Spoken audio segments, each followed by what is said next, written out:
us see what this NEP 2020 has in store for us.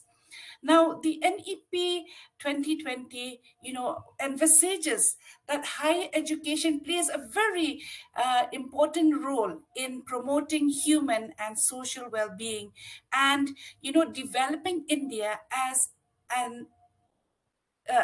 envisioned in the constitution. So it significantly contributes to the sustainable livelihood and also economic development of the nation. So here, its main focus is to prepare students for meaningful and satisfying lives and work roles. So quality higher education must, enable let's say personal accomplishment and enlightenment, constructive public engagement, and productive contribution to the society. So higher education, must form the basis for creation of a knowledge society and thereby contribute to a growing national economy. So it must enable the development of an enlightened, socially conscious, knowledgeable, and also skilled nation. So the purpose of quality higher education is therefore more than a creation of a greater opportunities for individual employment. So it must be a key for creation of more vibrant, socially engaged, and cooperative communities, as well as a happier, innovative, progressive, and also prosperous nation. So young Indians who aspire for higher education must study one or more specialized areas, as we can see in the policy. Their areas of interest should be taken care of, and these will develop their character. They will develop the ethical and constitutional values, intellectual curiosity, scientific temper, creativity, spirit of service, and capabilities across a range of disciplines, like, for example, science. We have social science, arts, humanities, languages, as well as professional, technological, and also technical, and also the vocational subjects. So for the development of a holistic individual, it is essential that the we identify these sets of skills and values which will be incorporated in all the levels of education. So this NEP 2020 has recommended a complete overhaul of the higher education system, not only a higher education system, of course, but also in the school system. But now we are just going to concentrate on the higher education system in the country. So but if you look into the status of education, we have a lot of drawbacks, we have a lot of challenges, we have a lot of problems. But it can be seen that higher education in India has expanded considerably in the past decades in spite of all these. So the country is in the stage of massification of higher education. Now, can you go to the next slide? uh, how can NEP transform higher education in India? Now, why do we need the NEP? How can NEP help in changing the status of higher education in India? Of these three aspects, education, knowledge generation, and innovation, we can see that Indian higher education institutions have performed very well in relative terms in the first two aspects, that is, in education as well as in knowledge generation. But I can say that we lack in the innovation front. India has over around 1,000 higher educational institutions, including over 150 of national importance. So over the years, it has also become a hub of scientific research. So let us see now how this NEP can transform the educational system in the higher education. Now, the NEP, as we can see, aims to increase the gross enrollment ratio from 26.8% to the stage that is close to universalization of 50% by the year 2035. I don't know whether this is possible or not. See, the goal of 50% gross enrollment ratio in higher education is laudable. I really do not know whether we can reach this target by the end of 2035.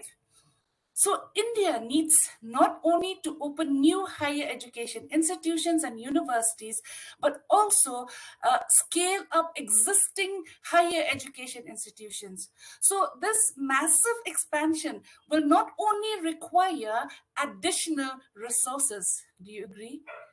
But it also requires what? A new governance model. So the policy, at least we can see that the policy expects that at least 3.5 crore seats will be added to higher educational institutions. Just imagine 3.5 crore seats should be added to higher educational institutions. Secondly, NEP is expected to bring in significant fundings for higher education. For the first time, we have seen that the government promises a budget allocation for education as a fixed percentage of the gross domestic product from 4.4% to 6% to provide better facilities. Now, this will be a big game changer for higher education institutions. Then the NEP also focuses on the three I's, as you can see here in the slide: interdisciplinary research, industry connect, and internalization. So these are the three pillars which are needed to elevate our institutions to a global standard. So higher education institutions in India, as we can see, in many cases, they lack international diversity and they remain predominantly local. So the lack of this international faculty and students in Indian elite institutions is, I think, one of the reasons for the poor rankings of our Indian institutions. So we have also seen further that NEP has also enabled mechanisms for Indian higher education institutions, like for example, such as IITs. They are asked to venture out and open international campuses across the world. So this will not only increase their international footprint, but will also improve their perception globally. Now, please go to the next slide.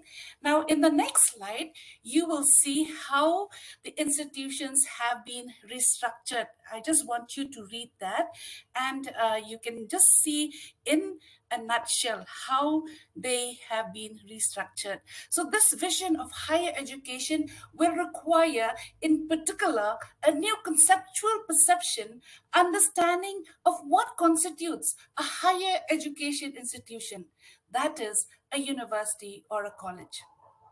Now, what is the main purpose for a university? A university should be converted to, or let us say it should mean a multidisciplinary institution of higher learning that offers both undergraduate and graduate programs. So in a university, to become a multidisciplinary institution, undergraduate and graduate programs should be offered with, let's say, high quality of teaching, research, and community engagement. So the definition of the university will thus allow a spectrum of institutions that ranges from research intensive university, as you can see here in the slide. Now, these research intensive universities are those universities which place equal emphasis on teaching and research. It plays equal emphasis on teaching and research. But here, in this type of university, research will be of higher importance. Okay. Now, secondly, you can see the teaching intensive university. These will these universities will place greater emphasis on teaching, but will still conduct significant research. Okay, they will place greater emphasis on teaching, but will conduct significant research. Then, on the other hand, we have the autonomous degree granting college. This will refer to large multidisciplinary institutions of higher learning that grants undergraduate degrees and is primarily focused on undergraduate teaching, though it would generally be smaller than a typical university. Now, in our state, as you can see here in the slide, we have two types of colleges. Of course, the constituent college, we are not having right now, but these colleges can be divided into two parts: the autonomous degree granting colleges, where we have the private colleges, private aided colleges, and also the government colleges. Then we also have a constituent colleges of a university. So now, what are the different things that we need to do? It must be clearly stated that these three broad types of institutions are not in any natural way a rigid exclusionary categorization, but are along a continuum. Higher education will have the autonomy and freedom to move gradually from one category to another for the colleges or for the autonomous degree granting colleges based on their plans, actions, and effectiveness. So the most salient marker of these categories of institutions will be the focus of their vision, their goals, and also their work. So the accreditation system will develop and use these appropriate different, and relevant norms across this range of higher education institutions. However, the expectations of high quality of education, of teaching, and learning across all higher education institutions will remain the same.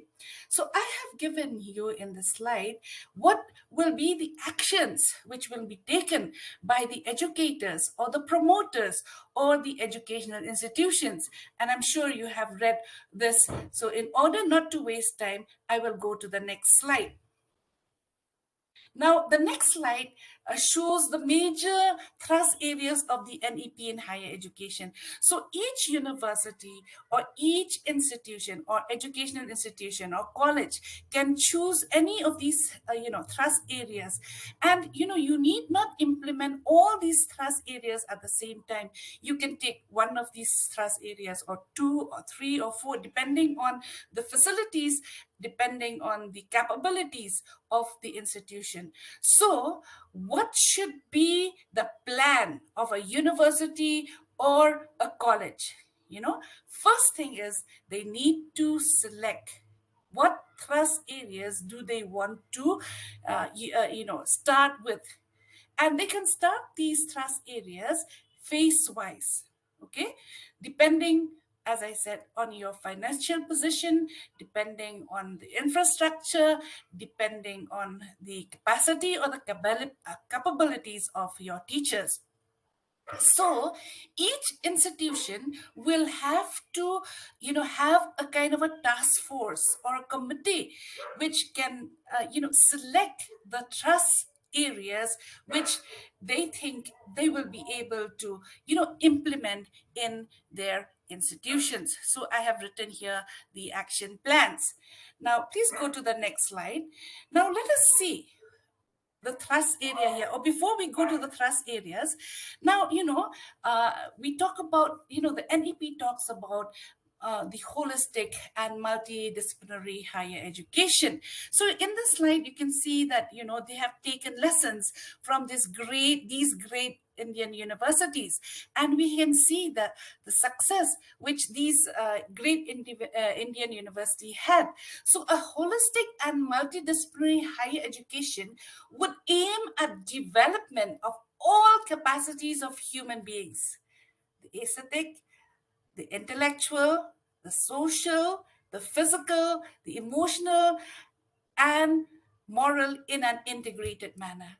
So such type of education will help in the development of well-rounded individuals, let's say with capacities in all fields, across all fields, let's say, like across all fields, like what do we have? We have arts, we have humanities, we have languages, we have sciences, we also have social sciences, and we do have these, we also have professional courses or professional fields, so to say, technical fields, and also vocational fields. So all these, disciplines should be vibrant, and each of these disciplines, in each of these disciplines, a department should be established.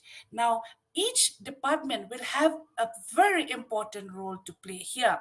Now, please go to the next diagram.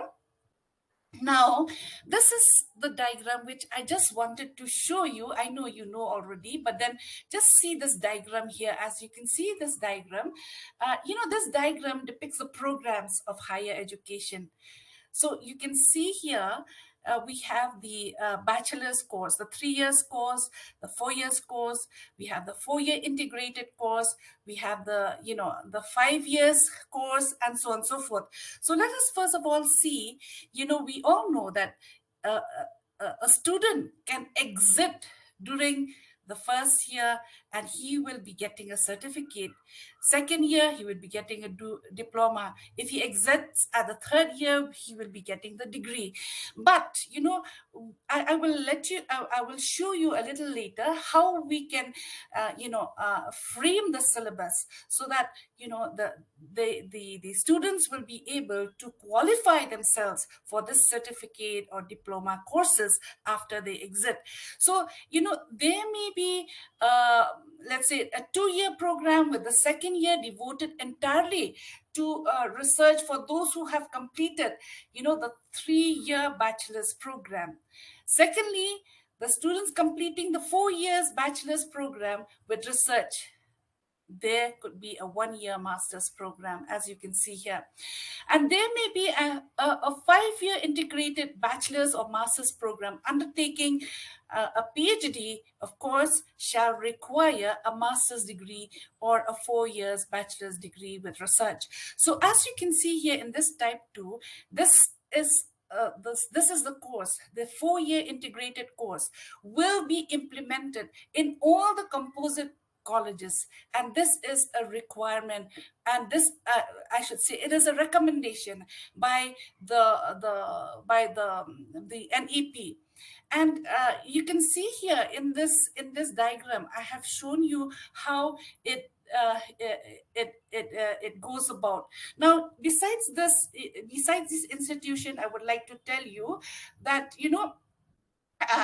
institutions will also have the option, your college or the university will also have the option to run the open distance learning and online programs, provided they are accredited to do so in order to enhance their offerings, improve access, and increase the GER, as I've said here, and provide opportunities for lifelong learning according to, I'm sure you have read the SDG goals 4. So all ODL programs and their components leading to any diploma or degree will be of standards and quality equivalent to the highest, quality programs run by the higher education institutions on their campuses. So major students will have the chance to design their own educational programs.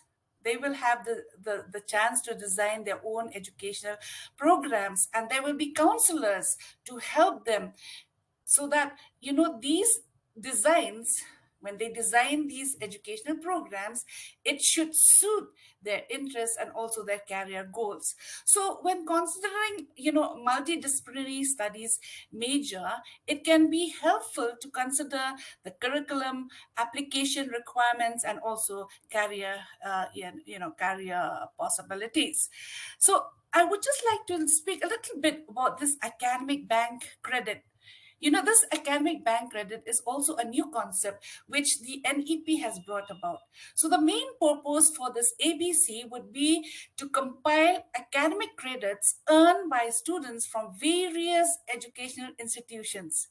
But I want to stress here, institutions which have been accessed by NAC with an A grade. So, students studying in an institution having an A grade will have access to this academic bank credit, and degrees from higher educational institutes can be awarded taking into account the credits earned by a student. So there will be a kind of the ABC is a kind of a digital locker store for students' grades, which they can resume later.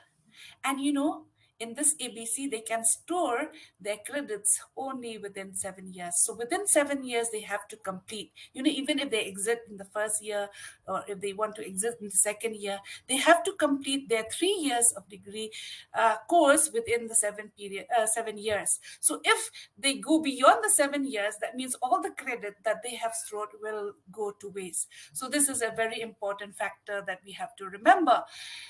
Now, next slide, please. Now, here we come to the implementation part as well. Now, next slide.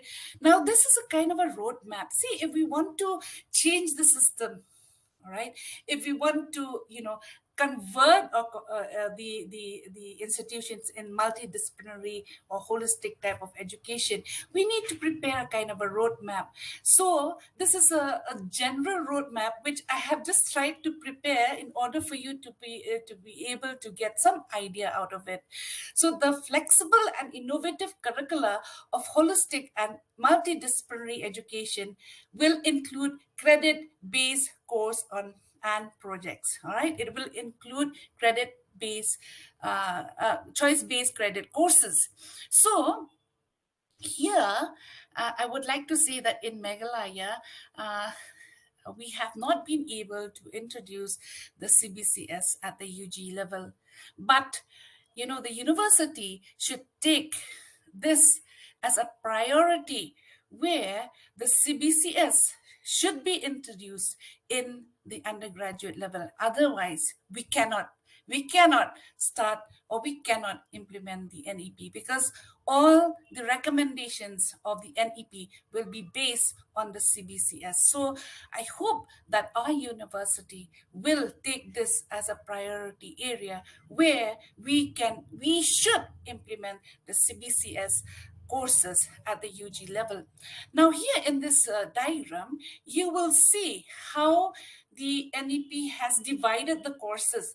Now, first of all, we in this restructuration of the curriculum, we need to redesign, we need to update our courses, and we need to combine these courses from various types of discipline.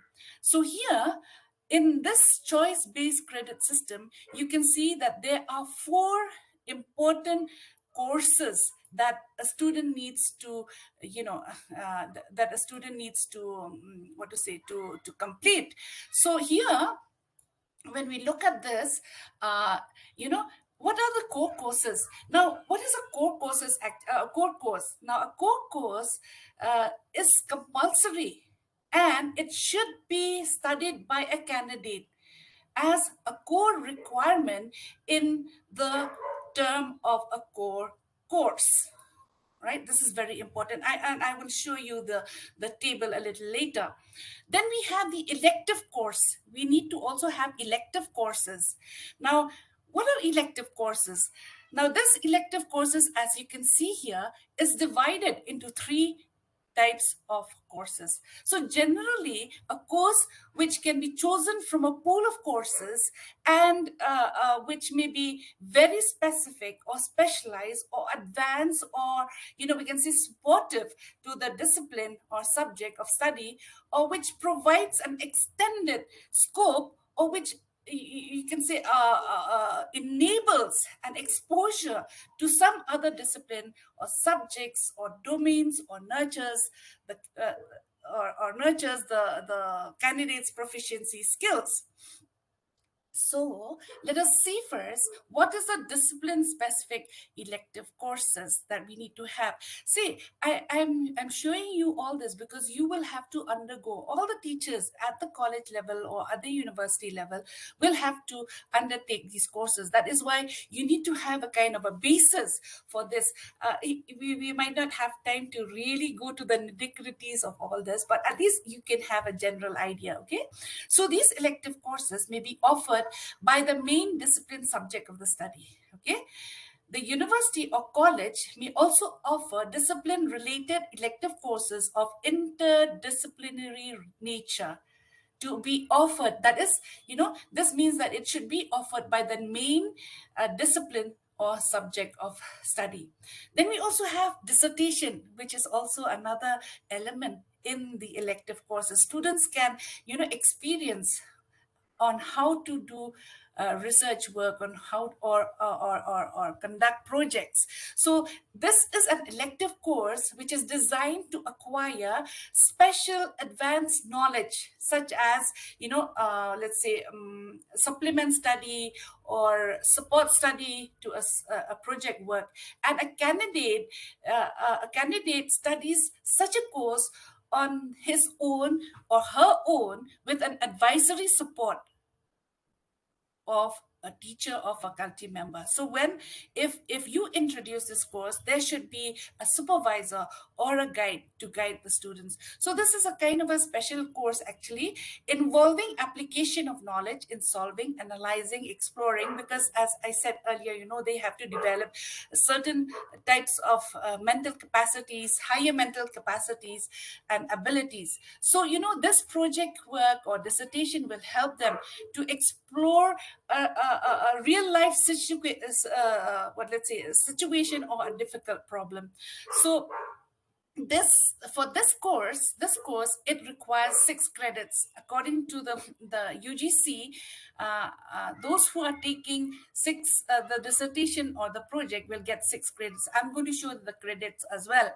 Now thirdly, we have the generic elective courses. So an elective course chosen generally from an unrelated discipline or subject with an intention to seek exposure to a generic elective subject. Okay, so generic elective course will be something which is outside the discipline or outside the major subject of a student. Maybe a student from let's say political science can take mathematics, or maybe let's say economics. From a student from economics can take up mathematics from the science syllabus, and so on and so forth. So these are things that they are trying to work out through this curriculum. Then we also have the third part here. See, we have finished the core courses. This is compulsory. Elective courses, they are these 3. And then we have the ability course. Now, this ability enhancement course may be of 2 kinds here. I've written here ability enhancement compulsory courses and skill enhancement courses. Now, what are these ability enhancement courses?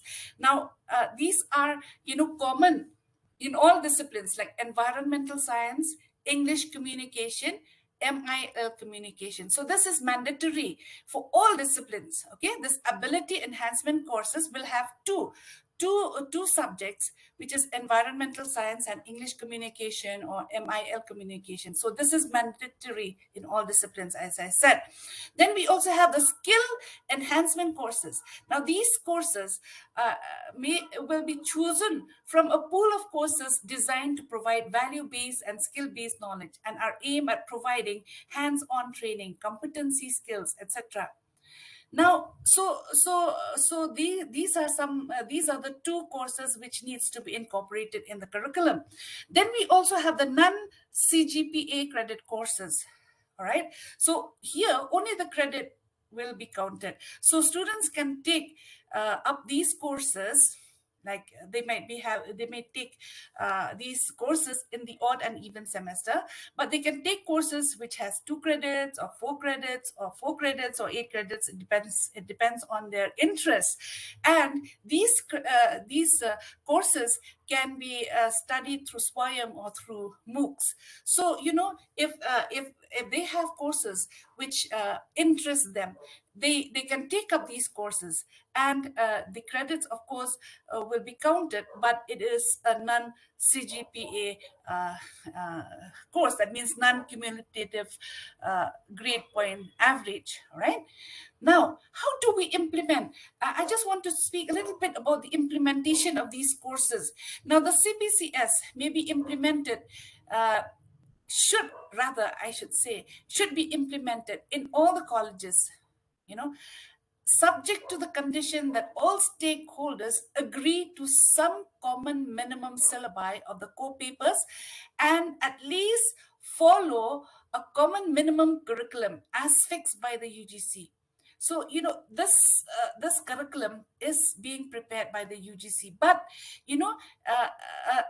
let's say 25% of the curriculum prepared by UGC, 20%, let's say, 20% prepared of the curriculum prepared by UGC uh, will be allowed for deviation, and you can change that according to the need of your state or according to the necessity of the students that are in your colleges and also your university. So the university may be allowed to finally design their own syllabi for the core and also elective papers. UGC has also prepared a list of elective papers which you can select, but the universities, besides the list of these elective papers, which the UGC prepared, the university or the college can choose any other lists, or they can add up any other list to their syllabus. So a number of core papers for all universities has to be the same for the UG course, let's say UG honors, as well as the UG program. So credit scores earned by a student for an elective paper has to be included in, let's say, the overall score tally, irrespective of whether the paper is offered by the parent university or not. So here we can see that the introduction of the ability enhancement course, as I said, is also very important. So what can an institution do here? The institution may plan the number of seats per elective paper as per the facilities and the infrastructure available. You can do that. Okay, and an undergraduate degree with honors in the discipline may be awarded if a student completes 14 core papers in that discipline, two ability enhancement compulsory courses, and a minimum of two skill enhancement courses. All right. Then, an undergraduate program degree also uh, in humanities, social sciences, commerce, sciences be awarded if a student completes four core papers each in two disciplines of choice. All right.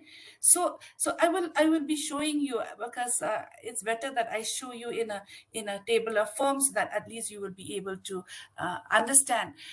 Now, when we talk about the higher education, okay, in the university, for the postgraduate level, um, we also have different types of credits, which I will be showing you. And here also in the postgraduate level, we need to have these courses, the core courses, we need to have the elective courses, we need to have the ability enhancement courses, and also we need to have these non-CGPA credit courses to be introduced in the university level. Now, let us go to the table. Next slide, please. Now, these are the qualification types and credits requirement. As you can see here, we have 10 levels. we start from the fifth level. All right, now you can see here in this particular table, I have divided into three columns. All right, so let us see level 5. Now this is an undergraduate certificate. I hope you still remember the diagram which I have given you, where students can exit in the one for first year, second year, and third year, and so on and so forth. So let us see now how this can be done, how this can be implemented, or how this is implemented, and what are the requirements for its implementation. So here, level 5, undergraduate certificate in the field of learning and discipline for those who exit after the first year or 2 semesters of the undergraduate program. Right? So program duration, first year or 2 semester, 1 year or 2 semesters of the undergraduate program. But what is the credit requirement here? They will have to complete at least 36 to 40 credits.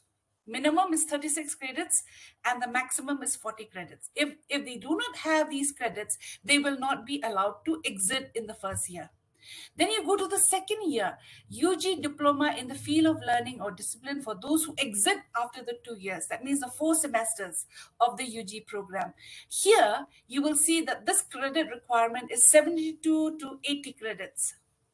72 to 80 credits. All right, it should be between that. No, it should not be less than 72 credits, and it should not be actually more than 80. It will be too much for them. Then we have the 7th level, that is the bachelor's degree program. This is the duration of the 3 years. All right, this is the duration of the 3 years. Here, how many credits do they have?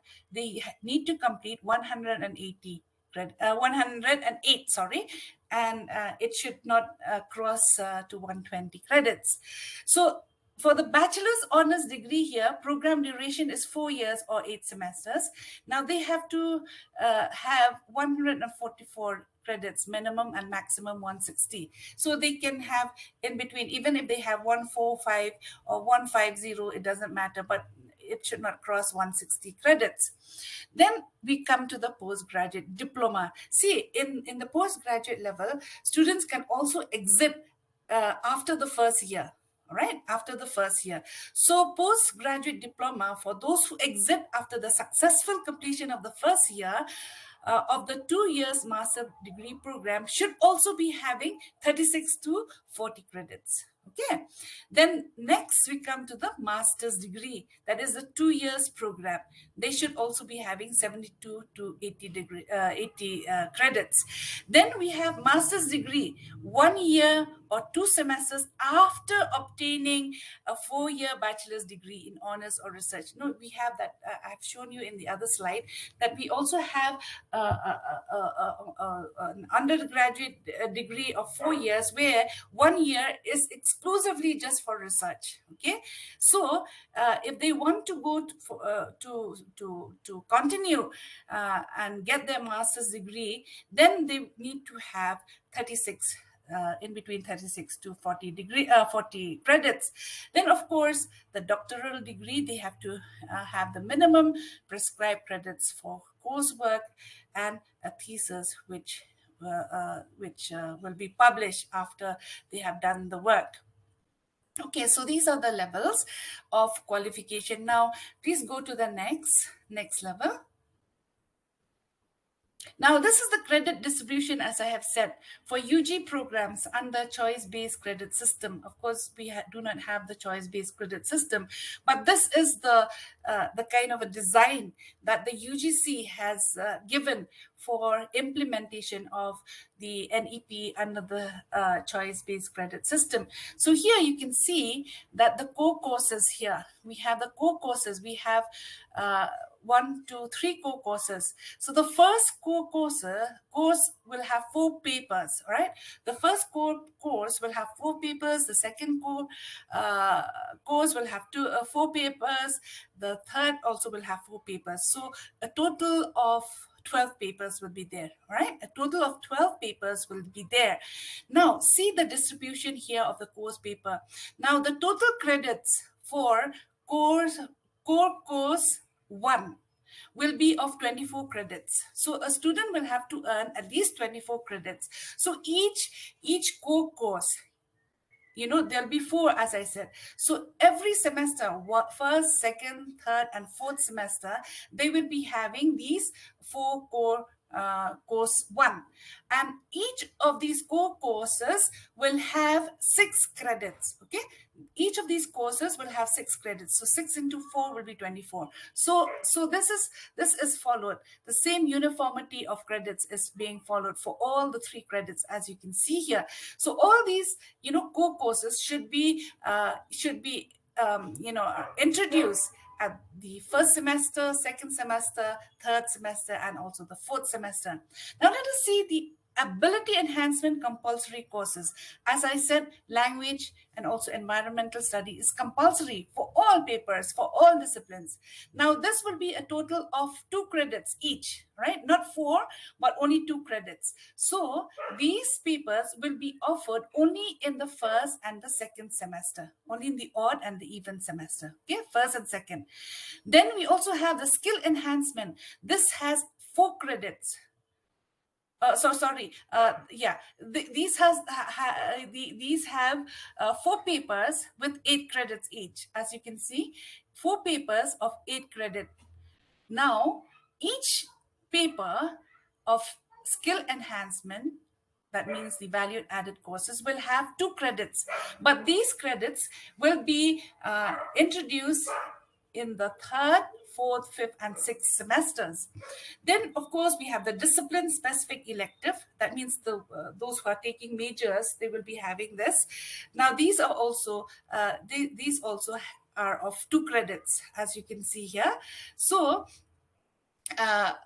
these will be of 2 papers having 6 credits each. So these 2 papers, the first paper will be introduced in the fifth and the sixth semester. So here you can see these credits here, and then the generic. This is an open stream where you can gain 12 credits. So these can also be offered in the fifth and the sixth semesters. So here you can see the total number of credits. So in each semester, there should be a total number of 20 credits. Okay, total credits for each semester will be 20. It should be 20. That is the minimum. All right, of course you can go a little above also, but this is the minimum.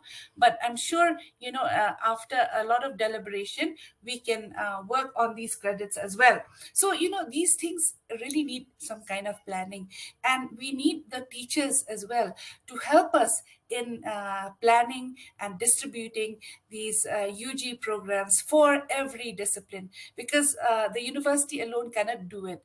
So teachers from the colleges can also help us in doing this, but I'm just showing you how this can be done so that at least you will have some idea. All right, please go to the next. Next is the paper distribution for PG programs. Of course, this one, it's not really important for you because, of course, some of you have some of you have your PG courses in the colleges. So this is a kind of a structure where we have to follow the in the PG courses. So the total credits here is 118. This is just a kind of an example which I have shown that can be done, because taking into consideration the number of credits that a student needs to have. All right, you can go to the next. Now, this is a paper distribution for PG program. This is also, these are the things. This is just an example. Again, I have given you.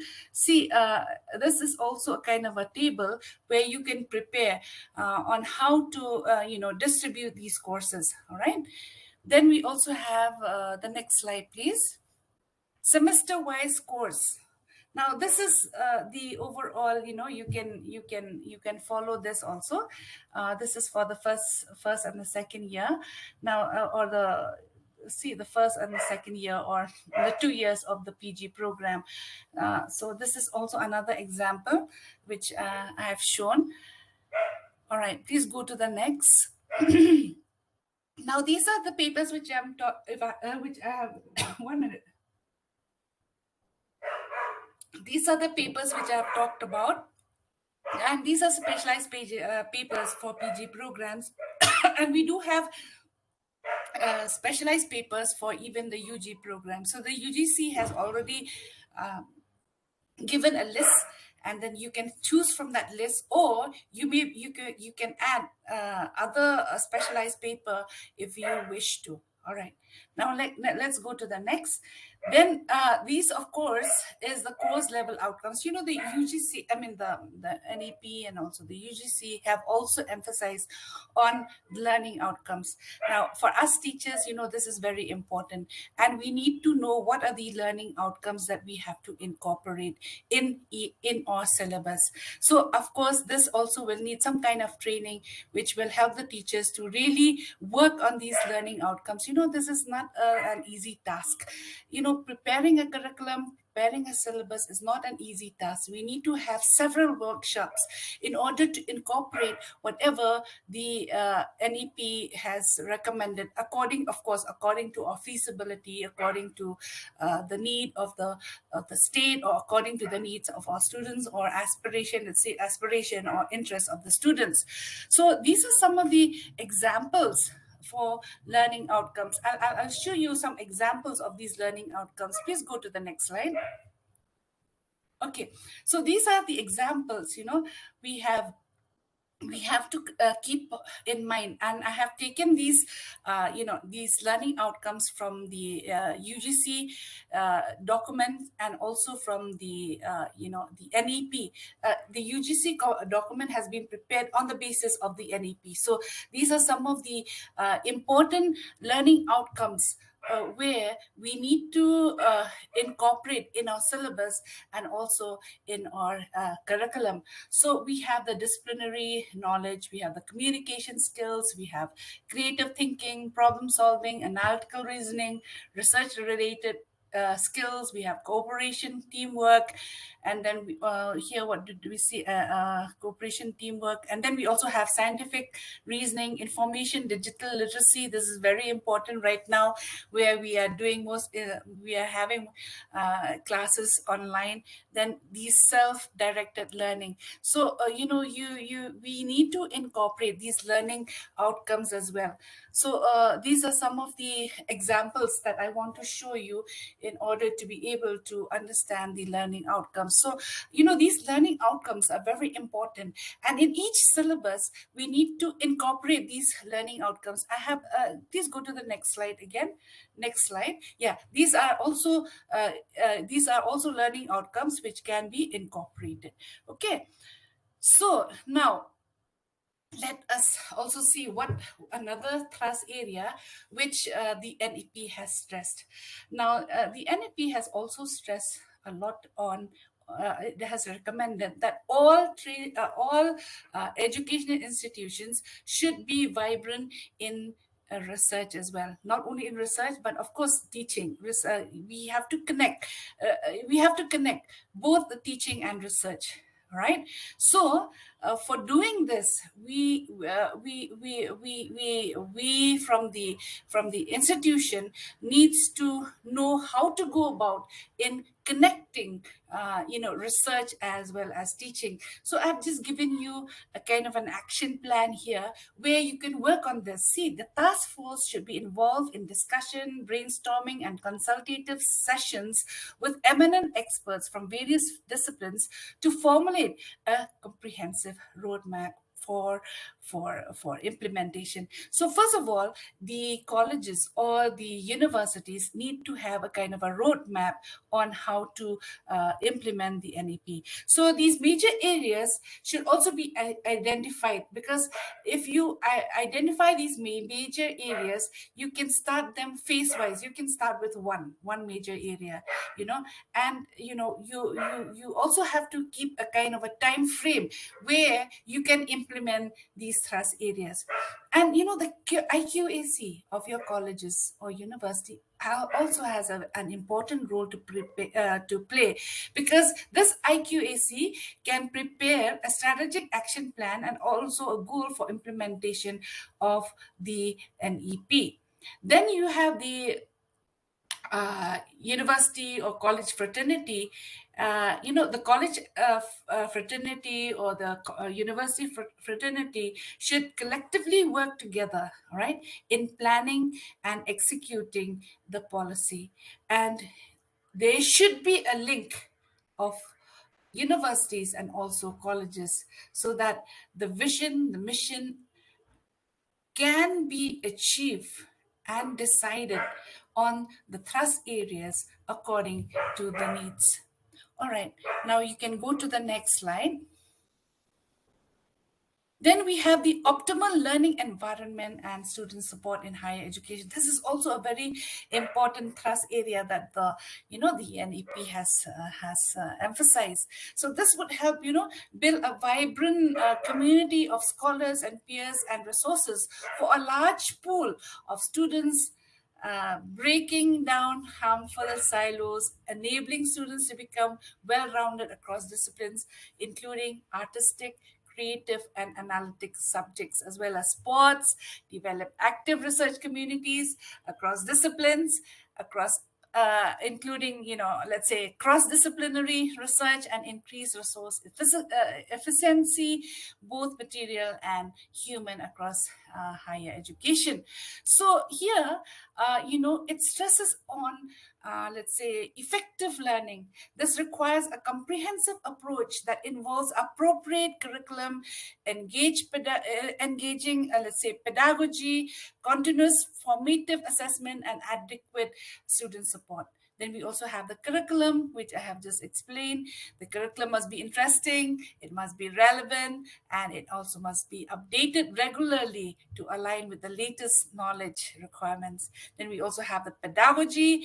With high quality pedagogy, is necessary to effectively impart the curricular contents of the students. Then we also have this, what they call, the continuous assessment methods. The assessment methods must be scientifically designed to continuously improve learning and test the application of knowledge. Then, of course, we have development capacities to promote students' fitness, good health. Then we talk about what else? The psychosocial well-being, and all these will have essential high-quality learning. So we can say that the curriculum, the pedagogy, continuous assessment, and student support are the cornerstones for quality learning. So along with providing suitable resources and infrastructure, a number of initiatives are to be taken to ensure that learning environments are supportive and which will enable all students to succeed. So here in this slide, you can see the action plans here. Like, for example, I'll just read, I think it is readable here. See the action plan. First of all, you need to, if you want to have optimum learning environment and support and student support in higher education, you need, with regards to enrollment, you need to gradually increase in the number of seats. And then secondly, you need to expand the range of academic, vocational, and also professional programs. Then you need to prepare for that flexibility. That means the exit and the entry options to facilitate lifelong learning opportunities. Now, with regards to student support, there should be some kind of mechanism for professional, academic, and psychological, as well as career counseling. Then, you can also have what is it called? The sports, recreation facilities, clubs or cells. These can be established in the institutions. Then you can also have these students discussion forums for engaging, learning environment, and so on and so forth. So it depends on the college here, and especially with regards to the socio-economically disadvantaged group here, the SEDGs, the policy has really emphasized on taking care of this group of students. So learning opportunities for all, irrespective of social, economic, and linguistic background, is also there. Now, equal gender equity is also another aspect. We need to sensitize the students, sensitize our faculty members, sensitize the counselors, on gender identity issues. All right. Then, besides that, the policy has also emphasized on establishing a center for gender studies. All right. So these are the things that can be done.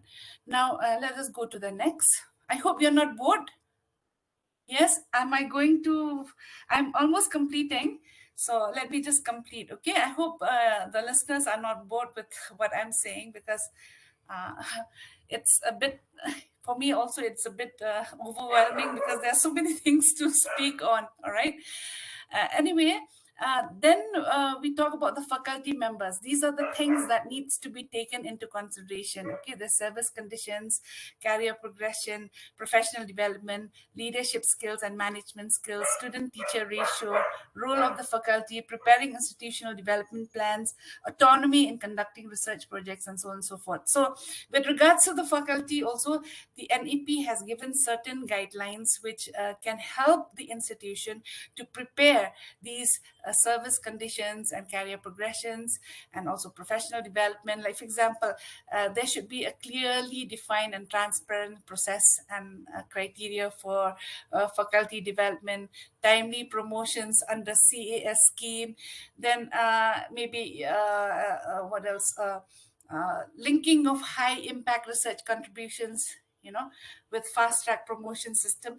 All these things can be prepared by the institutions. Then professional development, the institutions should give, at least there should be some kind of seed money should be granted to those who are interested in research work. So the institution has to provide this. And then maybe they have to motivate the faculty for quality publication and research as well. Okay, so these are some of the things that can be done, all right, in implementation. Then you can go to the next slide. Okay, this is a multidisciplinary institution. So, where if you want to convert your institution to this type of institution, you need to focus on your visions, your goals, and your work. Okay, but this will also depend on your accreditation system. So, your institution needs to be accredited, and it should be this multidisciplinary institutions will should focus on the plans and actions and its effectiveness. What will happen if I'm sure the process of planning, organizing, controlling, and also evaluation. So you need to evaluate the system that you're following and see. You must get feedback also from your students and also from the stakeholders on how your program will work. Okay, next please. Now, this is about the growth of private and public sector. Please go to the next, please. So this growth will be in both public and private institutions. Okay, and there will be a strong emphasis on, let's say, development of a large number of outstanding public institutions. So there will be a fair and transparent system of determining increased levels of public funding support for public higher education institutions. Then, of course, this is another diagram which I have prepared. Now, what will the educational institution do, or what should the college do? So this is just a kind of a diagram which will help you to be able to understand what you have to decide on. So you have to make choices. First, you have to make the choices, and then after making the choices, of course, these choices will be where after the organizations of seminars or workshops or dialogues you can have at the state or regional or the center level. You can identify what are the thrust areas that will be important for your students, and then you make these choices and make the decisions. So what will be the activities, how will you organize, and what methods will you use, like the number of personals that should be there, both teaching and teaching, what other material means do you have, financial means, restructuring costs, and so on and so forth. These are some of the examples that I have given. It's not necessary for you to follow exactly, but these are some of the examples that I have shown here. Okay, all right, please go to the next. Now, this is also another example of how you can restructure. So these are the restructuring plan that you can also follow. So we have part one, part two, and part three. Part one talks about the plan to introduce a new organization of programs and to strengthen the capacity. Part two will be plan to employ teachers, both teaching and non-teaching. And then plan three will be on how to implement the new system and activities. So these are some of the examples which I have shown in order for you to be able to plan how to restructure your institutions. Okay, next please. All right, this is about governance and regulation. So here, governance and regulation. Now, this allows independent, self-governed higher education institutions. So, in this national policy of education, they allow independent, self-governed higher education institutions, and each institutional governance will have autonomy. Like the institutional governance will have the autonomy in academics and autonomy in administrative and financial matters. So any autonomous college can have autonomy in academics, they can have autonomy in administrative and also financial matters. So all when we talk about autonomy in academics, all institutions are free to start and run programs. So if you're an autonomous college, you are free to start and run any program that you wish, but it should be according to the UGC guidelines or the NEP guidelines. Then you can decide on the curricula. You can there will be freedom to enroll students, and then you can identify resource requirements and develop their own internal systems of governance. Okay, so these are some of the things that you can keep note on. All right, next. Thank you. Oh, it has come to the end. Anyway, I hope that I've not given you too much to chew, because I myself also, to tell you frankly, it's very difficult for me to really. Explain on this, because we have so many things. If you take each thrust area, there are so many things that we have to do in order to be able to implement these thrust areas. But I've just shown you whatever you know a general kind of a guideline where you can follow these important aspects. So I hope that it was beneficial, and I hope that you will be able to have some idea when we begin on implementation. So what I feel is, each college can can work on the implementation. Each college can work on this implementation. Now each college can see your strengths. First of all, you have to analyze your strengths and your weaknesses. So what are your strengths? And you build on those strengths. And if you have any weakness which needs to be corrected, or which needs to be taken into consideration, you need to do that as well. So these thrust areas can be implemented phase wise. So every college or educational institution can work on these thrust areas, and you need to have a task force where you can plan.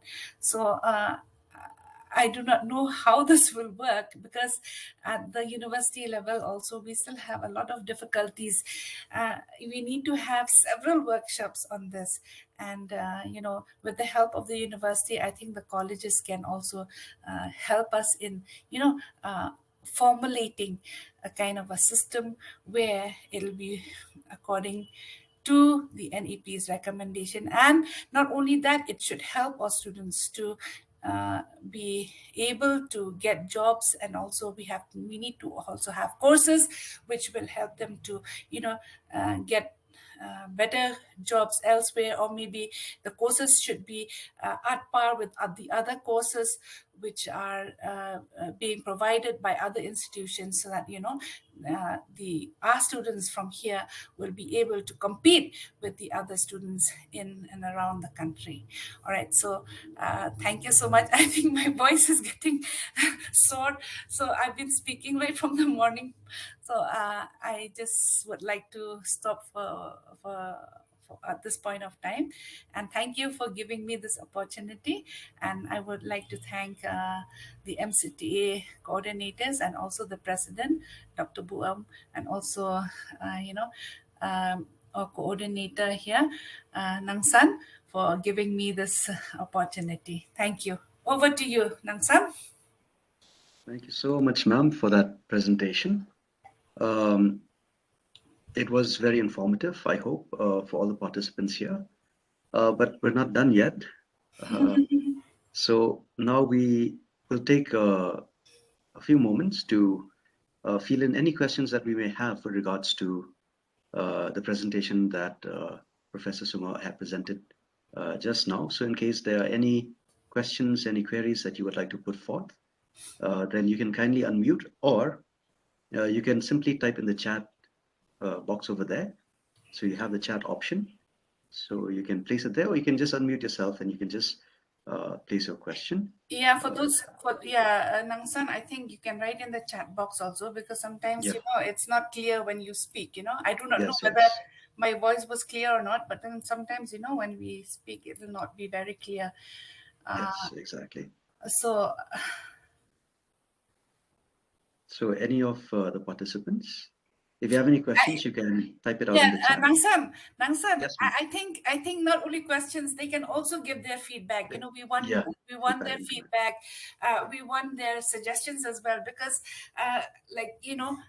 we want to hear from you also on what you think about the NEP, and this will be implemented in your college. So this NEP, sometimes many of us are really not very well conversant with it.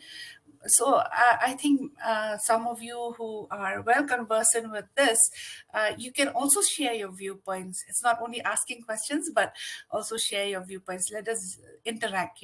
This will be a better option, I think. Yeah.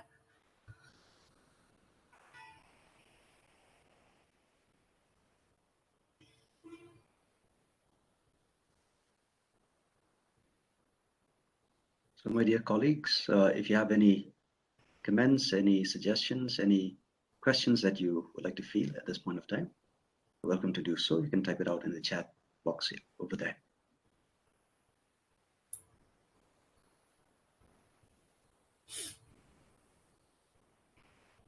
Madam, good afternoon. This is K.L. Chaudhary. Yes. Sorry, I missed the initial portion because of no network. I could join only a little late. So I must have missed that portion where you might have spoken. When are we planning to put this into practice? How much time do we have? Yeah, by 2035. At 2030, they say, but I don't think we'll be able to implement it within 2030. But by 2035, everything should be done, everything should be completed. At least, I don't say everything, but at least we should start implementing it. But, as I said, we still have problems, because we're talking about the college level. At the UG level, we're still having problems now. I think we need to push the university to complete their process in introducing the CBCS. Otherwise, it's very difficult for us to implement this particular, recommendation by the NEP. So by 2035, they've given 2030, but, maybe there is a kind of an extension that they might give till 35. Okay. So we have a few questions there. How does the university arrange the exam routine when many students have different subject combinations in CPCS? Yes, I do agree. But that is why I said we need to plan, at least at this point of time. We need to provide some kind of training for the people working in the examination department. And also we need to plan on explaining to the teachers on how these subject combinations can be made. And as I said, there's a lot of planning to be done. And the exam routine, yeah, we have not implemented it. So I really we really have to see, we really have to work on on it. But don't worry, the examination department will take care of this, and we will see how we can arrange the exam routine. So there's another question there. Madam, I have ABC. a question on ABC. Yeah. Why is it not given to NAC accredited instead of just A grade? I don't. I have. Why is it not given to NAC accredited instead of just A grade? I don't get your point here. Can you explain? So basically, it's just from what I can understand. Yeah. So why is A grade the criteria for So the credit bank? Yeah. Yeah, that the main reason for this is to bring up the level of quality in the colleges. I really agree with you, because many of our colleges, especially in the Northeast, are of B grade, and it'll be very difficult. So they need to change this. Actually, the notification which has been given by the UGC is still a draft document. It is not the original one right now. It's still under process. So we have also mentioned this point, because it at least there should be a B grade, a B grade for uh, implementing the ABC. So, an institution should have at least a B grade. That should be the minimum. The A grade is a little too high for many of the institutions. But the main aim of this NDP is to bring about quality in in the educational system. So that is why they want to lift up the quality of teaching, the quality of education, and that is why they have given that A grade. So, another thing, important aspect here. Now, if an institution gets an A grade, okay, after 5 years, again, within the 7-year period, within 5 years, suppose another accreditation comes, suppose from A they fall down to B, right? Then the credits will just be redundant. Okay, so students' credits will just vanish like that without any explanation. So this is a bit tough, but I do not know how we can tackle it. It's still in the process. So we have from our side also, we have already given the suggestions to them, to the UGC, and let us see what they have decided. They will decide, rather. Okay. Do you think doing away with affiliating system can be implemented? What would be the implications for colleges in Meghalaya? Affiliating system will depend on if the college is able to fend for themselves. Then if they become the autonomous college, then they can work freely. They have been given the freedom to prepare their own syllabus, look after their own enrollment programs and the infrastructure and so on and so forth. So autonomy is given to them, right from governance, administration, and academics. But for the colleges who are not able to come up to that standard, because they will be there is a kind of a measurement. They will have to evaluate the college before granting autonomy as well. So for now, I think during this period, this transition period, many of our colleges will still be affiliated to the university. So unless they are good, like for example, St. Anthony's is an example, or maybe St. Edmunds, they can become an autonomous, or maybe Synod College, for example. I'm just giving you an example. Well, they have been getting A grades throughout. So if they are able to, be an autonomous college, then they will have no difficulty in becoming one. But there is a certain grade or evaluation system where they can become autonomous. So for others, they can still be affiliated to the university unless they reach that level. They cannot come down below that level. Madam, Yes. Madam, Yes. My point is because in the policy document, they mentioned by 2035, Mm. then they will do away with the affiliation system. And there are two options for the colleges, either to become, three options rather. One option is to become autonomous and ultimately to become universities later on. The second option is to merge with the university by becoming the constituent colleges. And the third option is by clustering them, and then they can form the autonomous colleges again. Like different colleges can be clustered together. But given the situation that in Meghalaya, uh, when you go for autonomy, how many of the colleges will be able to handle that pressure? Because when you go for autonomy, even in Shillong, how many of the colleges will really be able to deliver good quality education? Because as you mentioned, grade A is a minimum. But right now, how many colleges they are grade A in Shillong? I And I don't know, yeah, and in the future also, with the present criteria, it seems that it's a very difficult also to get A. So because most of the colleges that got A grade in the old grade, system, now they are placed B grade in the new system. So Yes, almost, and this happens in Assam also. yes, And yes. this, and here to become constituent colleges also it is impossible because uh, Nehu is central university and these institutions they belong either to the state government or to the missionaries, to the different institutions, private organizations. So even clustering, becoming constituent colleges also seems to be practically difficult in our state. And to Yes, become autonomous also very difficult. very But difficult. but very difficult. But setting 1935 or 2035, sorry, as the date to do away with affiliation system.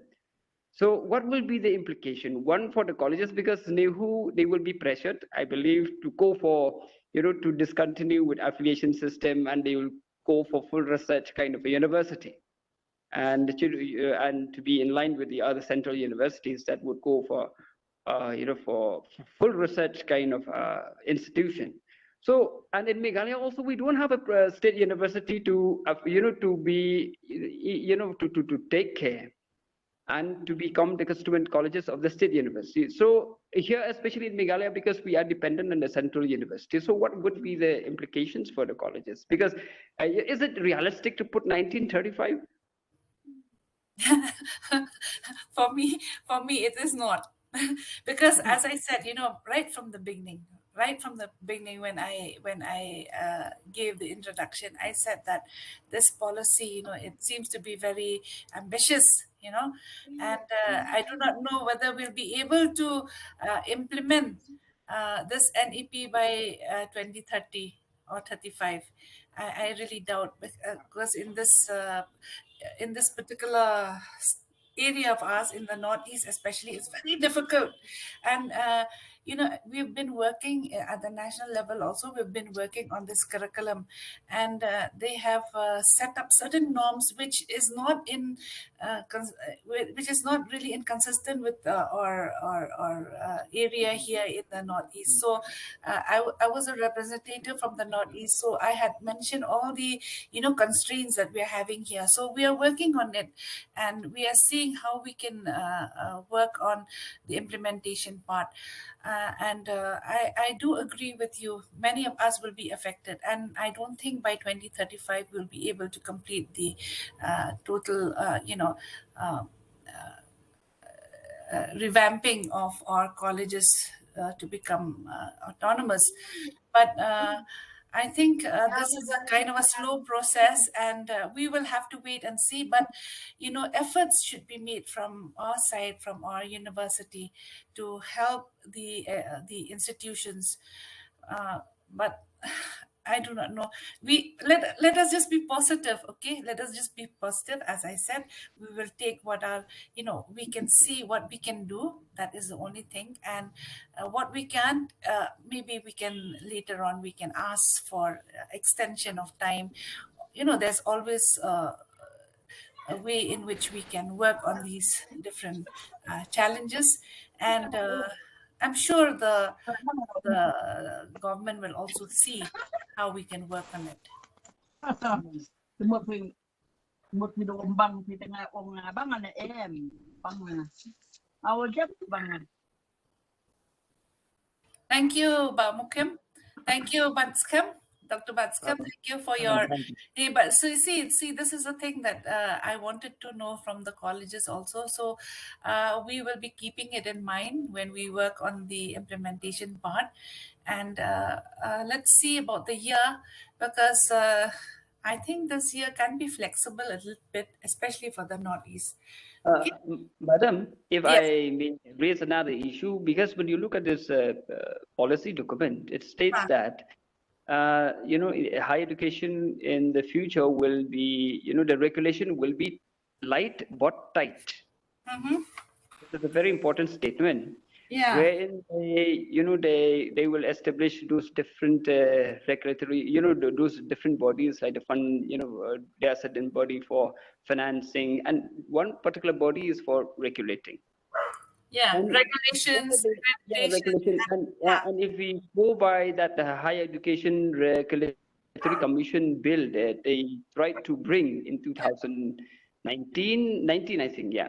They made a very, if the government of India thinks to go on that line, because in that bill, I remember they say that any institution which fails to maintain the minimum standard, then they have to be closed down.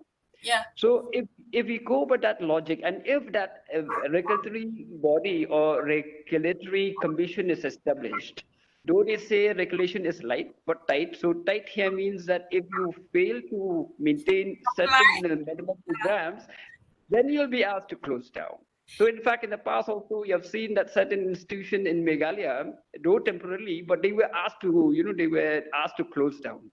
So what would be the implications for our colleges, especially those located in the rural areas?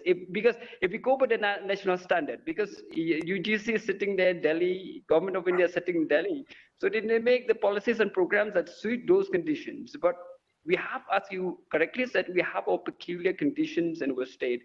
And if those colleges, say like in our rural areas, they cannot fulfill the minimum criteria set up by the national standard, then what would be the implications? And if they are asked to close down, then it will have ramifications for the students. Yes. Yes. Actually, I'm a member of a committee where we are preparing the regulation for phasing out the standalone colleges, and also for phasing out the non-performing institutions. We have sat 4 meetings. We have had 4 meetings at the national level. Just recently also I went to Delhi, and we have not even completed not even half of what we are supposed to do, because there are so many problems which the members have brought about, and it's really difficult, so to say, to phase out these institutions. And we have requested the ministry to extend the time from 6 months to 1 year. They said that no, we have to phase out everything. I said, we said that it is not possible, and we have to think about the colleges, especially in the rural areas, and especially at the Northeast. I'm speaking about the Northeast always because I'm a representative from the Northeast. So we do have a lot of problems in the Northeast, and our chairman or chairperson for this committee also understands the situation that we are in. So we are trying to work on the regulation and see how we are going to phase out these non-performing institutions, because there are some criteria which they need to follow. For example, infrastructure, and we need to give them time to see whether they'll be able to fulfill the norms of the infrastructure. Then faculty development. I told them that in many of our institutions in the Northeast, especially in the rural areas, we do not get even good teachers to teach, because and this is also another loophole which we are having. And teachers, many good teachers are not really willing to go to the remote areas of our places here. So it's very difficult sometimes, you know. We cannot just talk of phasing out immediately, but there should be at least some time should be given to phase out these non-performing institutions. Sometimes, you know, we have seen, like through the data and the status that they have shown us, we have seen ghost colleges where they just take the fees. Students just go and write the exams and finish. They don't attend classes, and you know, when there is some inspection, there's I don't want to say it here, but then there's so many things that are happening in our country today, you know. So that is why we need to assess each and every institution very carefully, and we need good assessors, you know, to assess these institutions. Not just anybody can come for assessing the institutions. And you know, there should be integrity, there should be accountability, there should be transparency in evaluation of these institutions as well. So we are working on the regulation right now, and let's see what happens. Like I said, it'll be very difficult for us to say to talk about phasing out institutions unless that regulation is in place, and unless we understand the situation. You know, there should be a flexibility in certain places, you know, but this flexibility should not be at the cost of the students' quality of education. So this is just what I wanted to say. Yeah. Okay, thank you, ma'am. Hello, ma'am. Thank you. Yes. Yes, ma'am. You said that this policy might not be able to, we cannot implement it even in 2030 or 35. So No, to me, we can. I didn't say we cannot. I said we can implement it phase wise. So we can take this, what, you know, as I said earlier, we can just select the thrust areas. And you know, you can take one or two. Like for example, now the main thrust area is on introducing these courses. That is the first thing actually we have to do. So the first, see, we have to introduce vocational education. We have to introduce some professional education courses. We have to introduce these skill-based courses. You know, so this is the first and foremost thing that a university or a college or a college should do. So I think this should be one of the thrust area, the major thrust area, the first thrust area that we can work on. And I'm sure that we can work on this. But after working this out, we also need some kind of infrastructure. You know, you need to think about infrastructure, you need to think about the financial implications, and so on and so forth. So I don't say that we cannot implement. We can implement in our own little way. Like for example, what can you implement in your college? For example, you have vocational education courses. See, vocational education is also one of the aspects which the NEP has recommended. So vocational education courses can also be implemented by the college, but it should be self-financing course. Now, once you make it self-financing course, and once if your college is accredited, then you can ask some funds from the UGC as well. So you will have no difficulty in implementing it. So you can implement, see what are the vocational courses that can be effective and helpful. You can give a certificate course, or you can provide a diploma course, and it can be self-financing course. So this is also implementation of NEP, right? okay, So you thank you. cannot say that we cannot implement. We can implement it in our own Yes, wise. ways. Yeah. Thank you.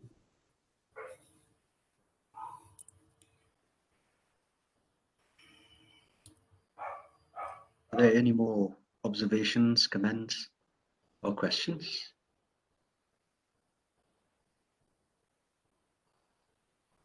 There are also messages of appreciation there. Thank you. Yeah. Thank you so much. We have from Dr. Clarissa Savian as well. Very well delivered and informative. Thank you. Thank you. And then Thank we also have from Madam Wandashisha Nokandri. Thank you so much, ma'am, for an informative session. And Thank from you. Sir Garland Star Sweat. Thank you, ma'am. Thank And you. from Madam Eudora. Thank you, ma'am, for the valuable inputs. Thank you so much. Thank you.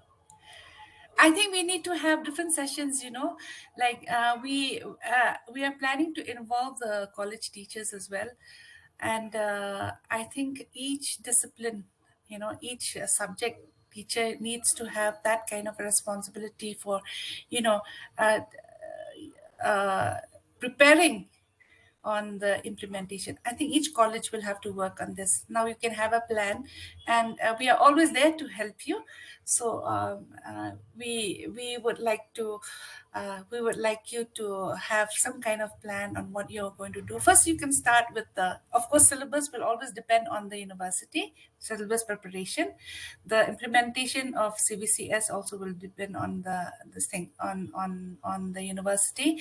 But in the meantime, you can work on vocational education, you can work vocational courses, education courses, or you can work on how to frame the syllabus in your own departments or in your own subjects, so that at least we can have some idea and some kind of deliberation in the university.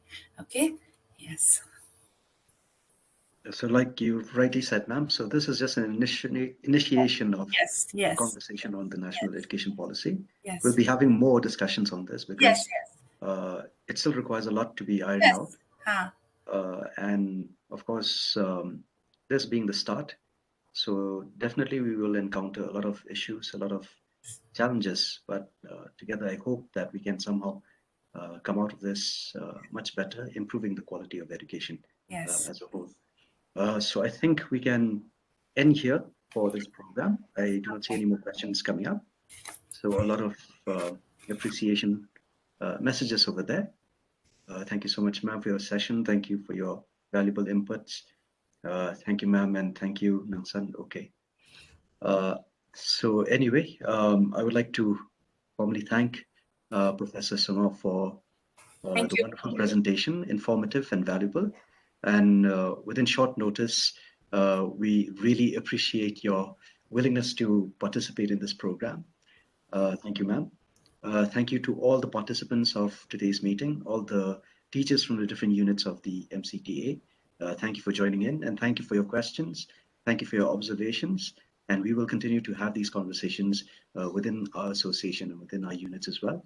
Yes. Anything to bring about the betterment of the education in our state. So with that, we've come to the end. I would Thank also like to express my gratitude to Sir Philando Dingdor for making this wonderful flyer and setting up this meeting as well. So thank you.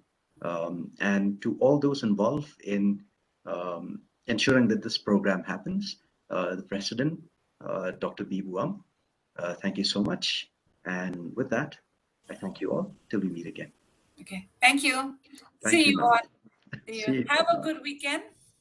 You too, ma'am. You too, ma'am. Bye. Bye-bye.